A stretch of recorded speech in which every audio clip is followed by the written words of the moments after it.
والجنة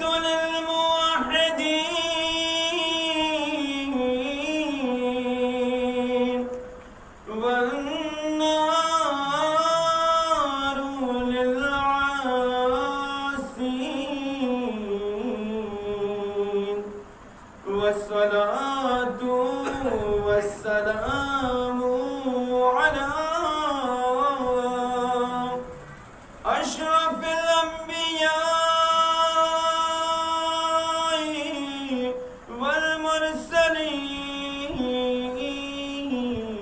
والمرسلين وخاتم النبيين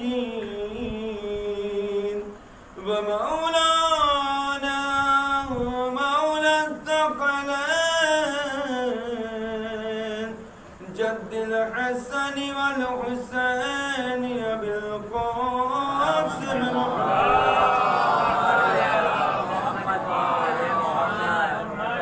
وآله الطيبين الطاهرين المعصومين المظلومين ولعنة الله على أعدائهم أجمعين من ليلنا هذا إلى يوم الدين أما بعد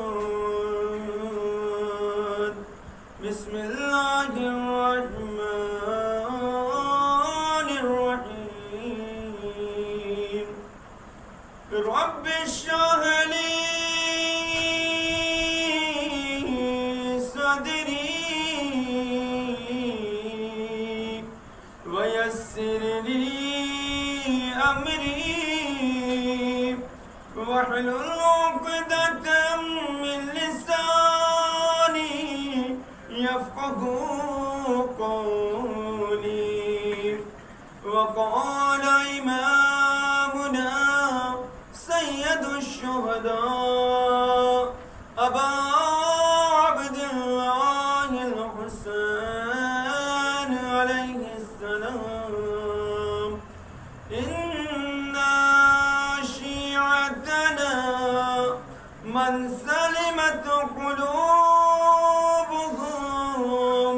من كل غش وغل ودغل صلوات اللهم صل على محمد وآل محمد ایک اور صلوات پڑھیں اللهم صل على محمد وآل محمد امام یاسر ارواحنا لهم فدا کی صحت و سلامتی کے لیے مل جل کر صلوات پڑھیں محمد اللهم صل على محمد وآل محمد ارباب دانش معزز سامعین کرام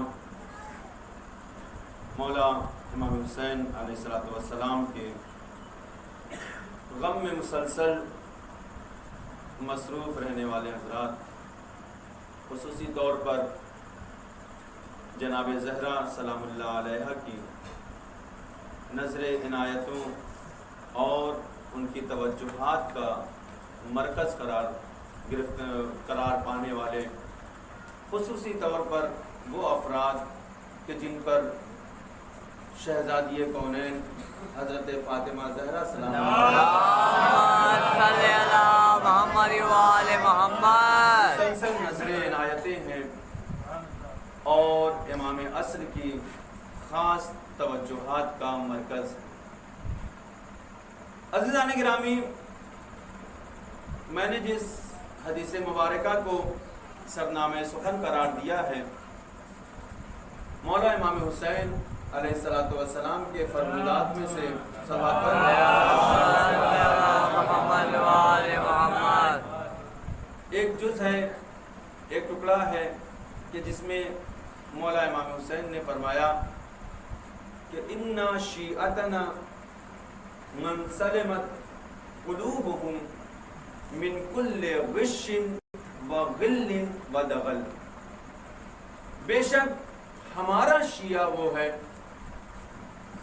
کہ جس کا دل، جس کا قلب ہر طرح کی فریب کاری سے، دھوکے سے خیانت سے پاک ہو، پاکیزہ ہو، دور ہو، مبرہ ہو۔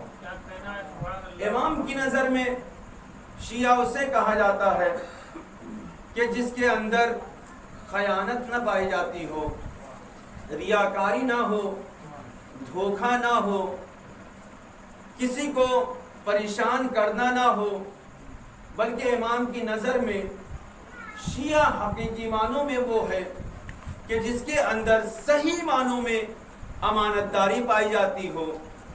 شیعہ وہ ہے کہ جو کسی کو دھوکہ نہ دیتا ہو۔ شیعہ وہ ہے کہ جو اپنے امور پر، اپنے تمام افعال پر دوسروں کے امور کو مقدم رکھتا ہو۔ شیعہ وہ ہے کہ جسے اپنی فکر سے کہیں زیادہ دوسروں کی فکر ہوتی ہو۔ شیعہ وہ ہے کہ جو صرف اپنے لیے نہیں جیتا ہو بلکہ اپنے بھائیوں کے لیے زندگی گزارتا ہو۔ شیعہ وہ ہے کہ جس کا کام، جس کا عمل اپنی یا واہوائی کے لیے، لوگوں کو دکھانے کے لیے نہیں ہوتا ہے، بلکہ اس کا ہر فعل، ہر عمل، ہر قول اس کا اس لیے ہوتا ہے تاکہ اس کا خدا بھی راضی ہو جائے، رسول بھی راضی ہو، امام بھی راضی ہو۔ امام کی نظر میں شیعہ اسے کہتے ہیں کہ جس کا ہر کام خدا کی خوشنودی کے لیے انجام دیا گیا ہو، اور اگر کسی بھی فعل میں، کسی بھی کام میں اس کا کوئی بھی ذرہ برابر بھی چھوٹا سا چھوٹا کام بھی اگر لوگوں کی واہوائی کے لیے ہو، لوگوں کے دکھانے کے لیے ہو، لوگوں کی شاباشی بٹورنے کے لیے ہو، تو یاد رکھنا اس کا یہ عمل، یہ اس کے لیے اس دنیا میں منحصر ہو سکتا ہے، لیکن نہ اسے امام کی تائید حاصل ہوگی، نہ ہی رسول کی تائید حاصل ہوگی، نہ خدا کی تائید ہوگی۔ صلوات پڑھے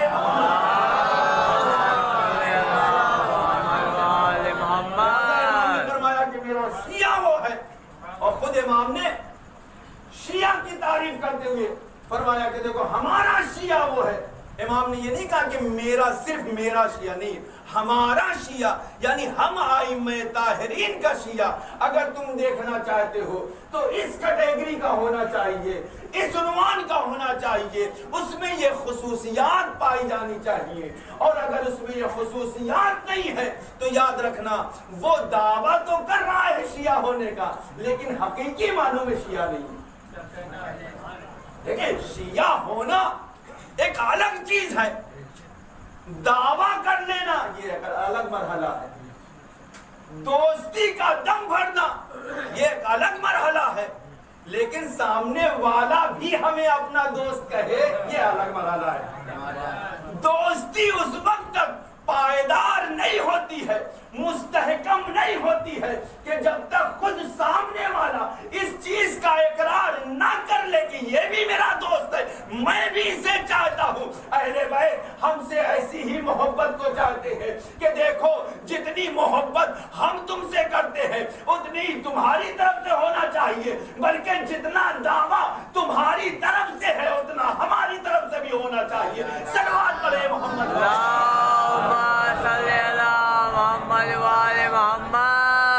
دنیا میں جہاں کہیں بھی آپ کو یہ چیز نظر آئے، آپ یہ اس کو اندازہ لگا سکتے ہیں اور اس کو بآسانی کہہ سکتے ہیں کہ جس میں یہ خصوصیات پائی جائیں گی حقیقی معنوں میں وہی امام کا شیعہ ہوگا۔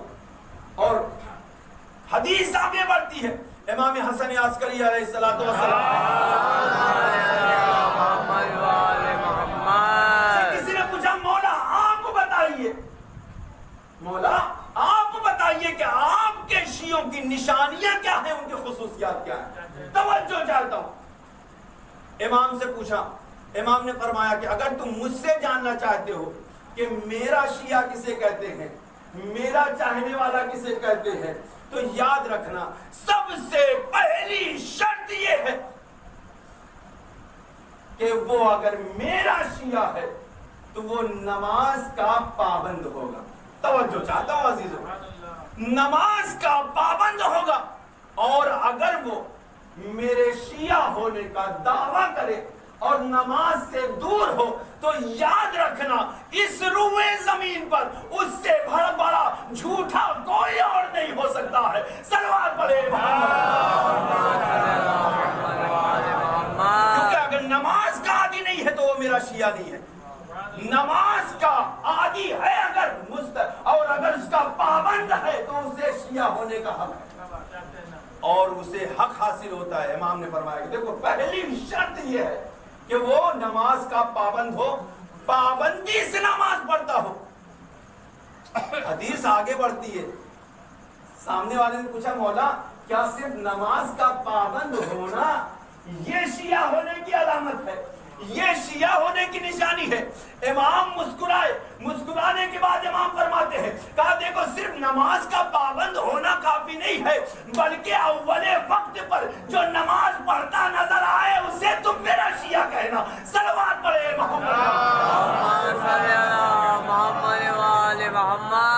میرا شیعہ ہے.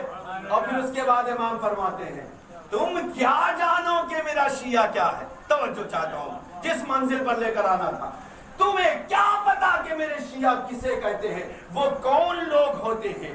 میرا شیعہ اگر ہے تو اس کے اختیارات اتنے زیادہ ہیں کہ اگر وہ چاہے تو وہ آسمان کی مخلوق سے باتیں کر سکتا ہے, وہ چاہے تو ساری دنیا کو اپنی مٹھی میں تسخیر کر سکتا ہے.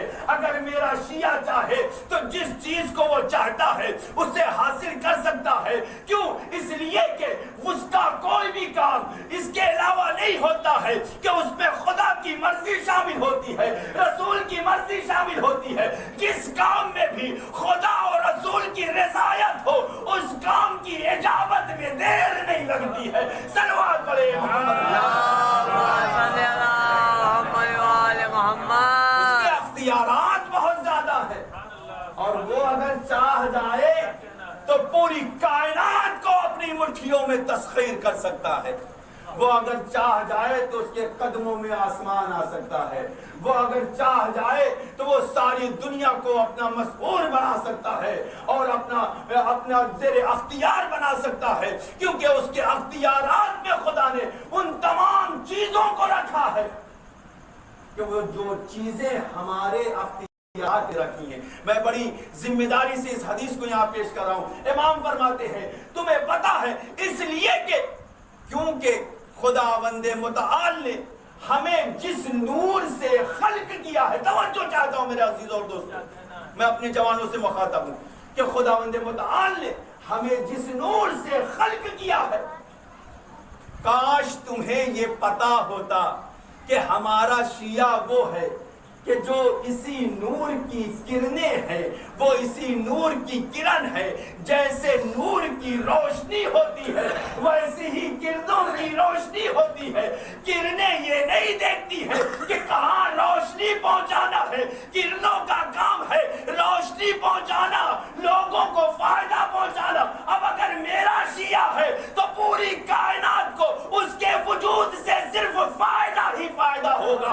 صلوات پڑھے محمد صلی اللہ محمد وآل محمد. میرا شیعہ ہے تو اس کے وجود سے پوری کائنات کو صرف فائدہ ہوگا.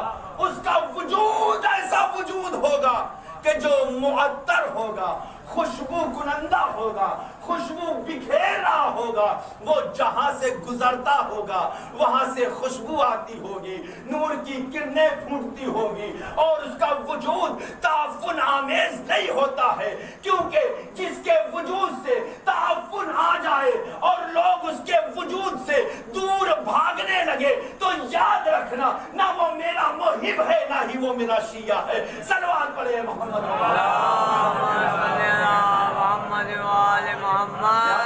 فرماتے ہیں کہ ایسے بنو کہ تمہارے وجود سے تعفن نہیں بلکہ مشک و عنبر کی خوشبو آئے. لوگ تم سے قریب آنے کی کوشش کریں, تم سے دور بھاگنے کی کوشش نہ کریں. کیونکہ اگر تم ہمارے چاہنے والے ہو, تم ہمارے شیعہ ہو تو تم سے لوگ منسلک ہونا چاہیے, تم سے دور نہیں ہونا چاہیے.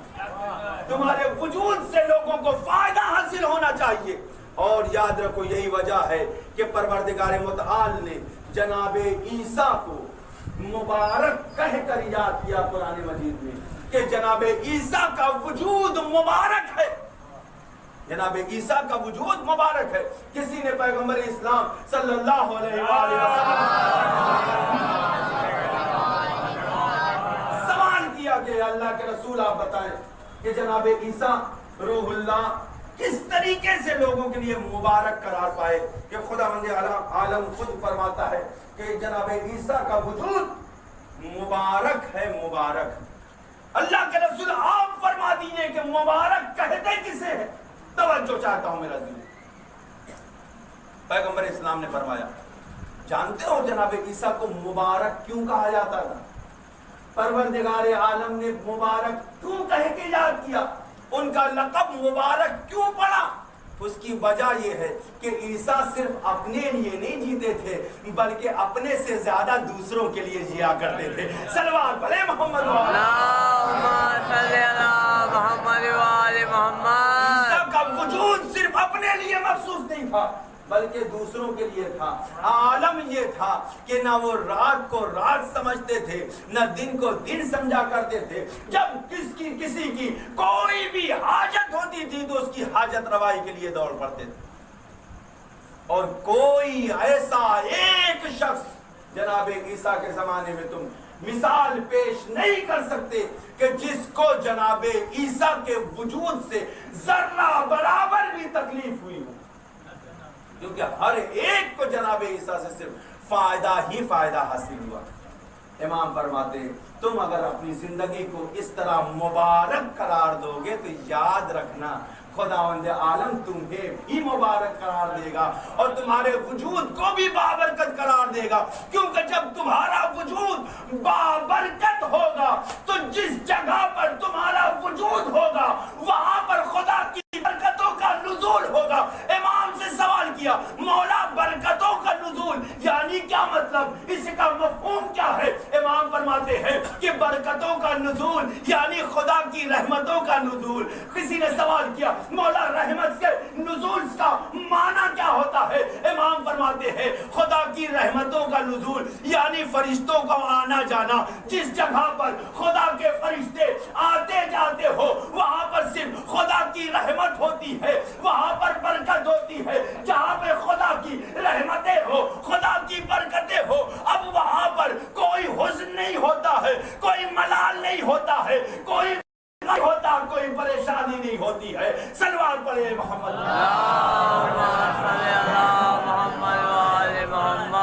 تم اپنے وجود کو ایسا بناؤ کہ جس جگہ پر رہو وہ بابرکت قرار پائے، اور اگر تم نے اپنے وجود کو ایسا بنا لیا تو یاد رکھو خدا کی رحمتیں اور برکتیں تمہارے لیے۔ ایسا نہ ہو کہ لوگ تمہارے وجود سے دور بھاگیں، تمہارے نام کو سن کر لوگ کانپیں۔ نہ ایسے بنو کہ تمہارا نام جب آئے تو لوگ ملنے کی تمنا کریں۔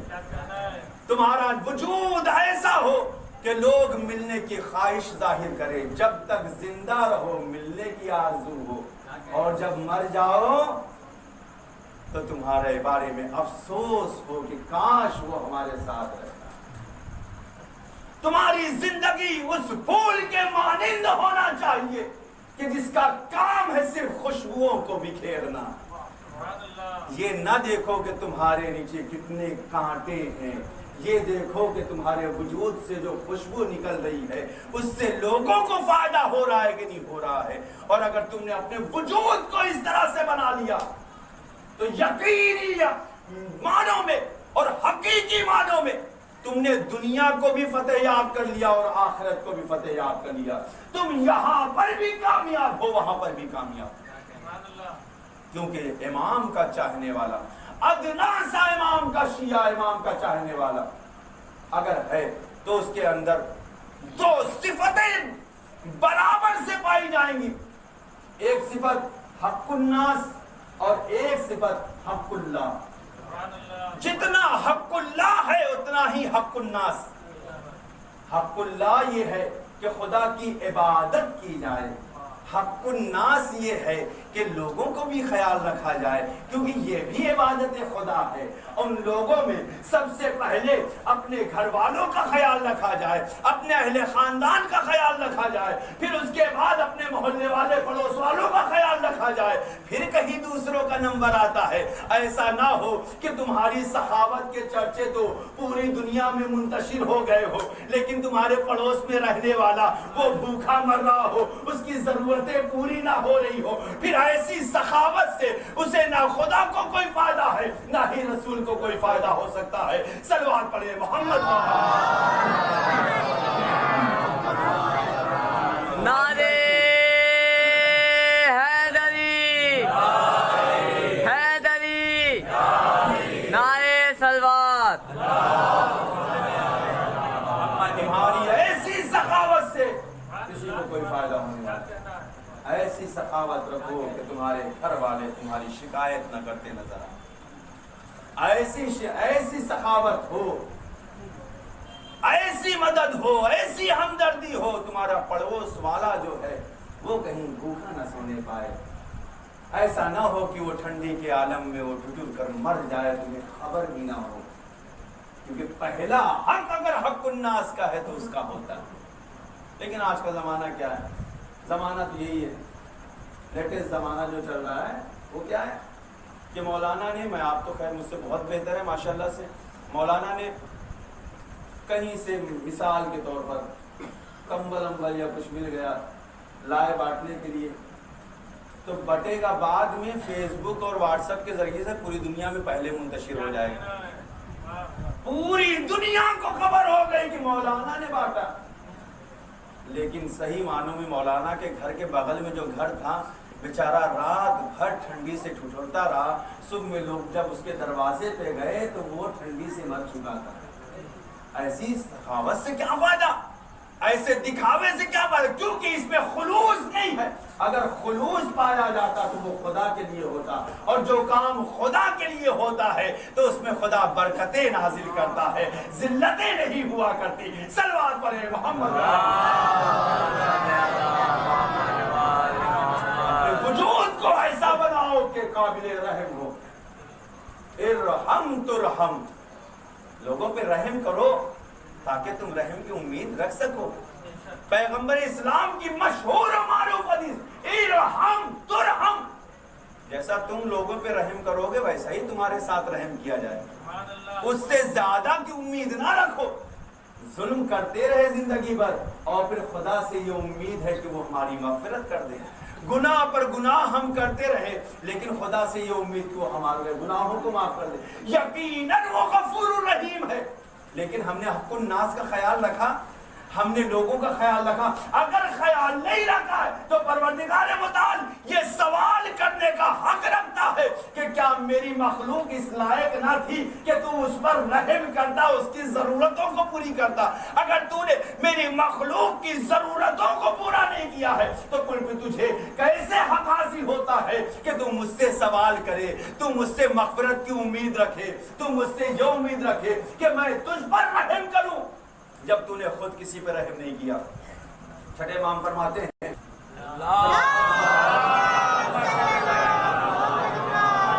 حدیث قدسی میں کہ ایک شخص محشر کے میدان میں عرش الہی کے نیچے کھڑا ہوگا، میرے پروردگار تو نے سب کی مغفرت کر دی، سب کے گناہوں کو معاف کر دیا، میں بھی تیرا بندہ ہوں، میں بھی تیرا بندہ ہوں، میرے گناہوں کو معاف کر دے۔ امام فرماتے ہیں کہ جیسے ہی وہ دعا کے لیے ہاتھوں کو اٹھائے گا، میرے جوانوں توجہ کرو، جیسے ہی اپنے ہاتھوں کو دعا کے لیے اٹھائے گا آواز قدرت آئے گی، اے میرے بندے میں نے کب انکار کیا کہ تو میرا بندہ نہیں ہے؟ اللہ، میں نے کب انکار کیا کہ تو میرا بندہ نہیں ہے؟ تو میرا بندہ ہے، تجھے مجھ سے کیا چاہیے تو مانگ، میں عطا کرنے کو تیار ہوں۔ اے میرے پروردگار میرے نامہ اعمال میں ذرہ برابر بھی نیکیاں نہیں ہیں، لیکن میں تجھ سے رحمت کی امید رکھتا ہوں کہ تو میرے گناہوں کو معاف کرے۔ امام فرماتے ہیں ایسے عالم میں پروردگار آواز دے گا، اے میرے بندے ٹھیک ہے میں تیرے گناہوں کو معاف کرنے کے لیے تیار ہوں، چونکہ میں غفور الرحیم ہوں، ارحم الراحمین ہوں، میں تیرے گناہوں کو معاف کر دوں گا۔ پہاڑوں سے زیادہ بھی گناہ ہو تو اسے بھی معاف کر دوں گا، دریاؤں سے زیادہ ہو اس کو بھی معاف کر سکتا ہوں، حتیٰ بارش کے قطرات سے زیادہ بھی اگر گناہ ہے تو میں اسے معاف کرنے کو تیار ہوں، لیکن ایک شرط، میرے پروردگار وہ کون سی شرط ہے؟ اتنے گناہ تو معاف کرنے کو تیار ہے، میں تیری وہ ایک شرط پوری کرنے کے لیے بھی تیار ہوں۔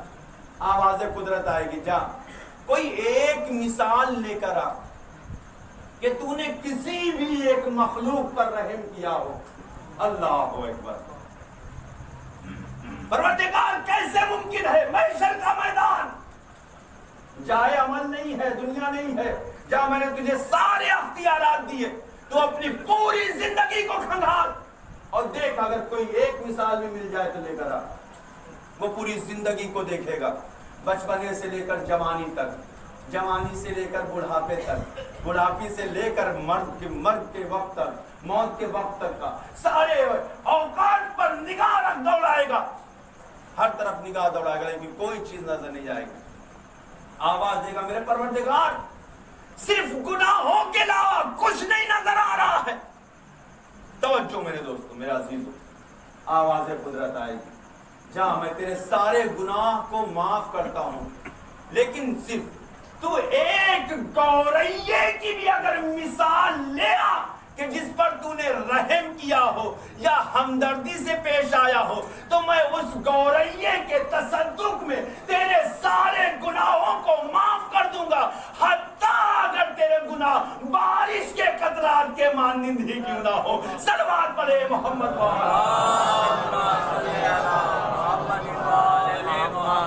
امام اس لیے فرماتے کوئی تو راستہ بچائے رکھو اپنے لیے، کوئی تو راستہ ہو، کوئی تو جا ہو، کوئی تو بہانہ ہو کہ جس سے تمہاری مغفرت ہو سکے، جس کی زندگی پوری ظلم و جور سے بھری ہو۔ آخر وہ کیا ہوگا سامنے، کس طریقے سے جا کے کھڑا ہوگا، کیسے اپنا منہ دکھائے گا؟ یہ تو ہے کہ ہم جب نماز جنازہ پڑھتے ہیں، توجہ میرے جوانوں، میرے دوستوں، نماز جنازہ جب پڑھتے ہیں تو ہم گواہی دیتے ہیں۔ گواہی کیا دیتے ہیں؟ اللہم انا لا نعلم منہ الا خیرا، سوائے خیر کے اور کچھ ہم اس کے بارے میں نہیں جانتے ہیں، لیکن کبھی کبھی بالکل سراسر یہ جھوٹ ہوا کرتا ہے۔ مولانا کو ہم نے ہمیشہ دیکھا کہ انہوں نے کبھی نماز نہیں پڑھا، لیکن آج مولانا کے بارے میں ہم گواہی دے رہے ہیں کہ مولانا نے نیکیوں کے علاوہ کچھ نہیں کیا۔ توجہ چاہتا ہوں، امام فرماتے ہیں کبھی تو مسجد میں آ جاؤ، کبھی تو تم نماز پڑھ کے دکھاؤ تاکہ لوگ یہ گواہی دے سکے، اور جب یہ گواہی دے تو ان کی گواہی جھوٹی گواہی نہ ہو، سچی گواہی ہو۔ صلوات پڑھے محمد اللہم صلی علی محمد وآل محمد۔ امام سے کسی نے پوچھا مولا ابن رسول اللہ آپ ہی بتائیے یہ قضیہ کیا ہے، یہ مسئلہ کیا ہے کہ اللہم انا لا نعلم منہ الا خیرا، یہ کون سا خیر ہے، کون سی ایسی نیکی ہے؟ توجہ چاہتا ہوں، کون سی ایسی نیکی ہے کہ جس کے بارے میں ہم گواہی دیتے ہیں، جبکہ ہم نے دیکھا کہ اس نے نماز نہیں پڑھا، جبکہ ہم نے دیکھا کہ وہ روزے کے ایام میں، ماہ رمضان میں وہ کھلے عام لوگوں کے سامنے کھاتے پیتا رہتا تھا، جبکہ ہم نے دیکھا کہ اس نے حج بھی نہیں کیا ہے، جبکہ ہم نے دیکھا وہ جھوٹ بولا۔ توجہ چاہتا ہوں میرے مولا، یہ پھر کون سی نیکی ہے، یہ کون سا کار خیر ہے؟ توجہ چاہتا ہوں، جو میں نے مجلس تمام کیا بس اس کے بعد میں امام سے پوچھتا ہے کہ مولا بتائیں کون سا کار خیر ہے؟ امام نے فرمایا کیا جب تم اذان ہوتی ہے، جب اس میں یہ کلمہ دہرایا جاتا ہے حیا علی خیر العمل، اس کی طرف توجہ نہیں دیا کہ جب جب مؤذن آواز دیتا ہے آؤ خیر عمل کی طرف آؤ، آؤ خیر عمل کی طرف آؤ، مولا وہ مطلب بھی نہیں سمجھ میں آیا، یہ خیر بھی نہیں سمجھ میں آیا، نہ نماز کا خیر سمجھ میں آیا، آیا، نہ اذان و اقامت کا خیر سمجھ میں آیا. یہ کون سی نیکی ہے؟ توجہ چاہتا ہوں، یہ کون سی نیکی ہے؟ امام فرماتے ہیں کہ یہ کوئی اور نیکی نہیں ہے بلکہ یہ وہی نیکی ہے، یہ وہی خیر ہے کہ جس کا اعلان پیغمبر نے غدیر کے میدان میں کیا تھا. یعنی علی کی ولایت، ہم یہ گواہی دیتے ہیں کہ یہ مرنے والا کوئی اور نہیں ہے بلکہ علی کا شیعہ ہے، حسین کا چاہنے والا ہے. صلوات پڑھے.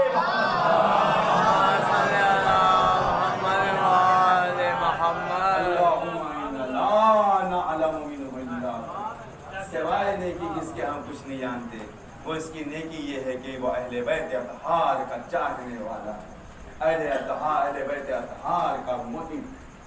اور امام فرماتے ہیں بس ربط مصائب کے لیے عزیزوں میں، امام فرماتے ہیں کہ میرا چاہنے والا ہے، ہر حال میں وہ سچ بولے گا، کبھی جھوٹ نہیں بول سکتا.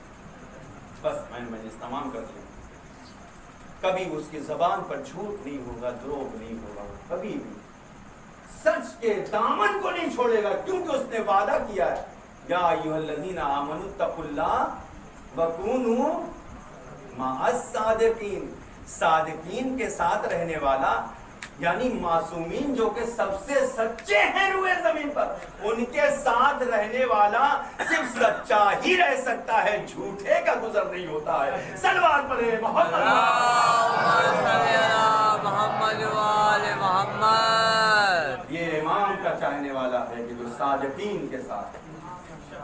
اور پوری روئے زمین پر عالم اسلام کی تاریخ میں کون ہے کہ جو ابو ذر جیسی مثال پیش کرے؟ جناب ابو ذر کی مثال کون ہے کہ جو پیش کر سکتا ہے؟ ان سے سچا بھی کوئی روئے زمین پر تھا کہ جس کے لیے پیغمبر اسلام نے ارشاد فرمایا کہ اے ابو ذر، اس روئے زمین پر تم سے سچا کوئی نہیں ہے. جو تمہیں جھوٹا کہے وہ جھوٹا ہو سکتا ہے، لیکن تمہارے صادق ہونے کے بارے میں کوئی شک نہیں کر سکتا. اتنے سچے. اور ابو ذر کا مرتبہ اتنا زیادہ ہے، بس اتنا ہی کافی ہے جناب ابو ذر کے لیے کہ جناب ابو ذر کو مولا کائنات اپنا بھائی کہا کرتے تھے. ان کی عظمت کے لیے یہی اتنا کافی تھا کہ امام حسن و امام حسین علیہ السلام ہمیشہ اپنا چچا کہہ کر بلاتے. لیکن ہوا کیا تاریخ میں؟ تاریخ گواہ صفحات سے لکھے ہوئے ہیں، سطریں مرقوم ہے کہ جناب ابو ذر ابھی دوسرا دور گزرا تھا خلافت کا. تیسرے دور میں جناب ابو ذر کو خلیفہ وقت نے سب سے بڑا جھوٹا قرار دیا، کہا کہ ابو ذر آپ جھوٹ بولتے. اور اسی بنا پر جناب ابو ذر کو یہ حکم دیا گیا کہ آپ کو یہاں سے دوسرے شہر کی طرف کوچ کرنا پڑے گا، آپ مدینے میں نہیں رہ سکتے. یہ حقیقت اسلام کی. صحابی رسول، لوگ کہتے ہیں ہم پر الزام ہے کہ آپ صحابی رسول کا تذکرہ نہیں کرتے. ہم سے زیادہ صحابی کا احترام کرنے والا کون؟ ہم سے زیادہ ان کا تذکرہ کرنے والا کون ہے؟ کم از کم ہم وہ نہیں ہے کہ جنہوں نے صحابیوں کو مدینہ رسول سے شہر بدر کر دیا ہو. ہم تو وہ ہیں کہ جنہوں نے صحابی رسول کو ہمیشہ پناہ دیا. جناب ابو ذر ایسے شخص ہے. لیکن ہاں، حاکم نے یہ پوری پابندی، کرفیو لگا ہوا پابندی ہے کہ کوئی بھی ابو ذر کو چھوڑنے نہیں جائے گا. اور اس پہ علمیہ سب سے زیادہ افسوس کی بات یہ کہ جناب ابو ذر سے جب کوئی پوچھتا تھا کہ ابو ذر آپ کو سب سے زیادہ بری جگہ کون سی لگتی ہے، ناپسند جگہ کون سی ہے، تو جناب ابو ذر ہمیشہ فرماتے تھے کہ وہ جگہ کہ جہاں پر میں نے حالت کفر میں زندگی کو گزارا، یعنی رفضہ، میں وہاں نہیں جانا چاہتا ہوں. اس کے علاوہ پوری دنیا میں کسی بھی کونے میں مجھے بھیج دیا جائے. لیکن حاکم وقت کو یہ خبر تھی، وہ جانتا تھا کہ ابو ذر کو اس کے نام سے سب سے زیادہ تکلیف ہے، لہذا حکم دیا کہ ابو ذر تمہیں رفضہ کے علاوہ اور کہیں جانے کی اجازت نہیں. لو جناب ابو ذر نکلنے لگے، مدینے سے کوچ کر رہے ہیں، جا رہے ہیں مدینے سے. کرفیو لگا ہوا ہے، کوئی اپنے گھر سے نکل نہیں سکتا، سارے دروازے بند ہیں. ایسے عالم مولا کائنات نے